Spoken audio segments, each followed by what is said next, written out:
Hola a todos, soy Videoscomedia 2013 y la historia que les voy a contar se llama No abras la puerta. Muchas personas piensan que esto que os voy a relatar es una simple leyenda, un cuento o incluso una falsa historia, pero yo lo único que puedo hacer es contárosla. A partir de ahí, sacad vuestras conclusiones. Hace 2 años, estaban en su casa, tan tranquilos, María, una señora de 40 años que se había divorciado recientemente, con su hijo pequeño de tan solo 8 años. Como era de costumbre, María se tenía que ir todas las noches a trabajar, era una mujer con muchas responsabilidades, tanto en su trabajo como en su casa, y no podía atender a su hijo en todo momento. Pero aquel día sería muy diferente al resto. Ya que, cuando se encontraban cenando, vieron en las noticias que un asesino en serie, muy peligroso y agresivo, había escapado del centro penitenciario de la ciudad. Lo más grave de la noticia no era que este interno hubiese escapado, lo peor era que había sido visto a pocas manzanas del hogar de la familia. Esto provocó la incertidumbre de María, que al irse al trabajo tenía que dejar a su hijo solo en casa.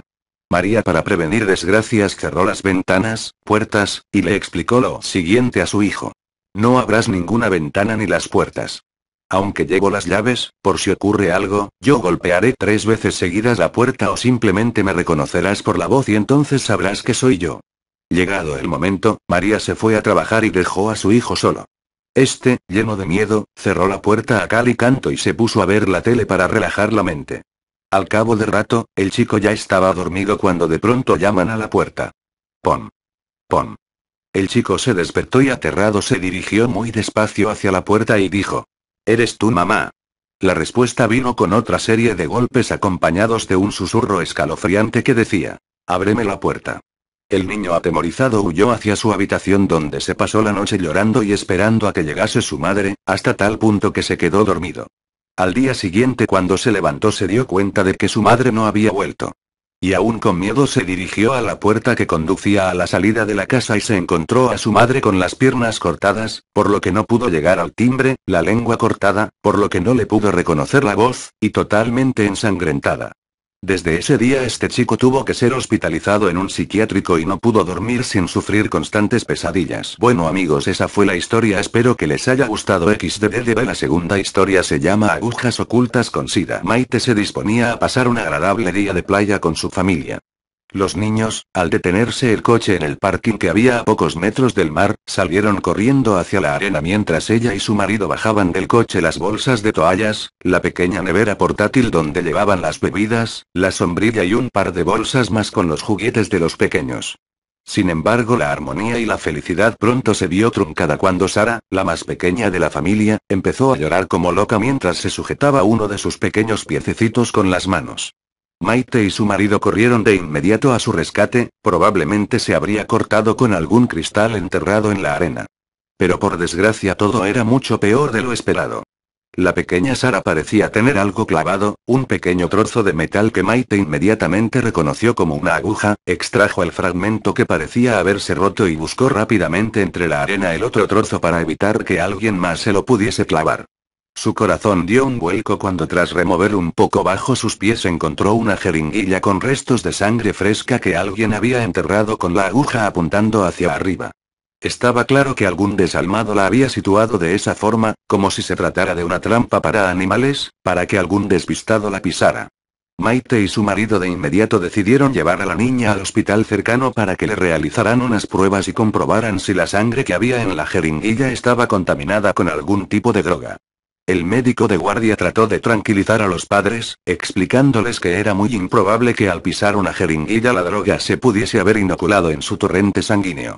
Aún así, y para que estuvieran más tranquilos, realizarían una prueba de sangre tanto a la niña como con la muestra que había en la jeringuilla. Dentro de un par de días tendrían los resultados.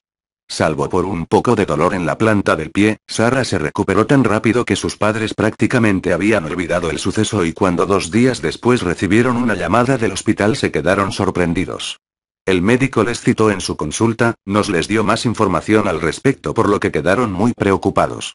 El doctor les pidió que se sentasen y les confirmó que en la sangre de la jeringuilla había un agente nocivo, heroína. Obviamente, días después del incidente y sin haber sufrido la niña ningún percance, la droga no había causado ningún daño.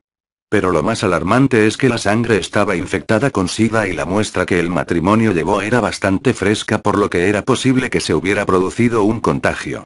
Pidió serenidad al matrimonio, que había estallado en llanto, y les dijo que las posibilidades de que Sara hubiese sido infectada eran muy bajas. Aún así, por prevención debería realizarse un análisis de sangre pasados unos meses, para ver si tenía los anticuerpos en su sangre.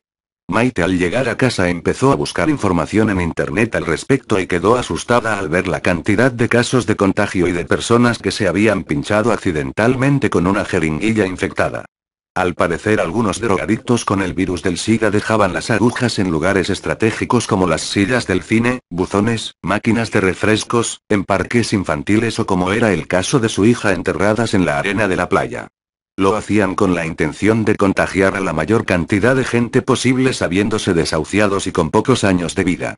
Incluso se habían dado casos en los que, aprovechando la aglomeración de un concierto o una fiesta, pinchaban aleatoriamente a la gente mientras estaba distraída. Ellos simplemente sentían una punzada y hasta meses o años después, cuando se hacían un análisis de sangre o enfermaban, no sabían que eran seropositivos. Aún así, las posibilidades de contagiarse eran realmente bajas y había estudios en hospitales de Estados Unidos en los que se afirmaba que solo 15 entre 1000 personas que se habían cortado o pinchado con material quirúrgico contaminado habían contraído el virus. Maite se agarró como un clavo ardiendo a esa estadística para tranquilizarse y aguantar los 3 meses que le había indicado el doctor que debían esperar para realizar la segunda prueba de sangre. Hacerla antes podría indicar un falso negativo. El tiempo transcurrió y Sara, que acababa de cumplir los 4 añitos, se realizó un segundo análisis. Los resultados no podían ser más devastadores. Había sido contagiada y debería vivir los pocos años que le quedarán de vida medicándose para ralentizar lo máximo posible la enfermedad y que ésta se agravase.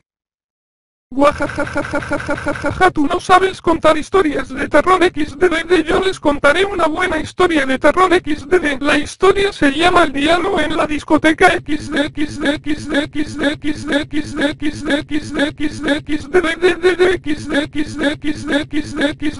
Una noche de Viernes Santo, se hizo una fiesta en la discoteca más famosa de la ciudad. Dicen que en un momento determinado de la noche, entró a la discoteca un joven, que atraía las miradas de todas las jovencitas que se encontraban en el lugar. Era alto, muy bien vestido, con unos ojos algo extraños pero encantadores, y este apuesto joven se acercó a una muchacha para sacarla a bailar y ella, encantada por su apariencia, aceptó sin pensarlo 2 veces. Mientras bailaban, él le advirtió que no mirara a sus pies, ya que se sentía un poco intimidado y no era capaz de seguir el ritmo. Ella asintió con la cabeza pero al cabo de un rato no resistió mirar sus pies. Ella se quedó sin aliento al ver unas garras horribles y se desmayó enseguida. Todo el mundo, al ver a esta joven tendida en el suelo, corrió a socorrerla, y el joven con el que bailaba ya había desaparecido del lugar. La muchacha cayó en un terrible estado de coma, y sus padres ordenaron revisar las cámaras del lugar para identificar al hombre que todos creían que era el culpable de su estado, pero para sorpresa de todos, en el video de seguridad se veía claramente que la jovencita se movía sola por toda la pista de baile. El hombre no se reflejaba en la grabación. Para confirmar esta escalofriante historia, en el baño del establecimiento, en uno de los espejos, decían: Viernes Santo, muerte de Cristo. Viernes Santo, yo revivo y riego sangre y temor entre los humanos. Y la discoteca estuvo varios días impregnada con un olor a azufre, y la joven murió después de un tiempo con unas marcas de quemaduras en la espalda. Y la siguiente historia se llama La mujer de la boca cortada. Kuchisake Onna, la mujer con la boca cortada, es una leyenda de la mitología japonesa. Trata sobre una mujer que fue asesinada y desfigurada por su esposo, convirtiéndose en un yokai, espíritu demoníaco, que regresó para vengarse. La leyenda dice que hace mucho tiempo había una preciosa pero vanidosa mujer que se casó con un samurái. La bellísima mujer era pretendida por muchos hombres y acostumbraba a engañar a su marido. El samurái sabía de las infidelidades de su esposa, por lo que un día, en un ataque de celos y furia, le cortó la boca de un lado a otro mientras gritaba: ¿Piensas que eres hermosa? ¿Quién va a pensar que eres hermosa ahora?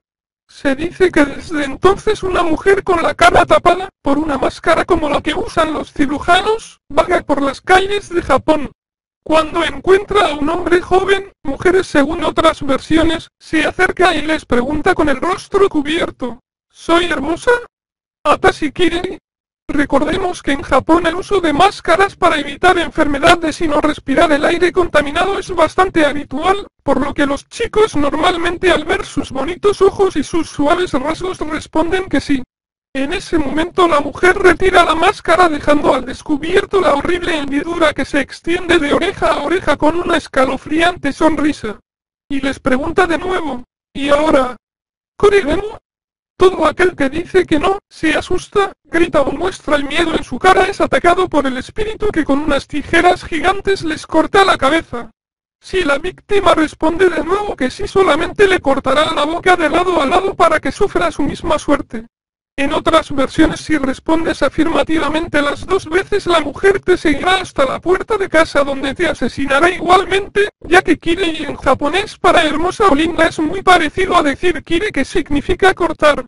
Existen otras versiones en las que si respondes que sí cuando ella se quita la máscara, te dará un brillante y valioso rubí cubierto de sangre y se irá.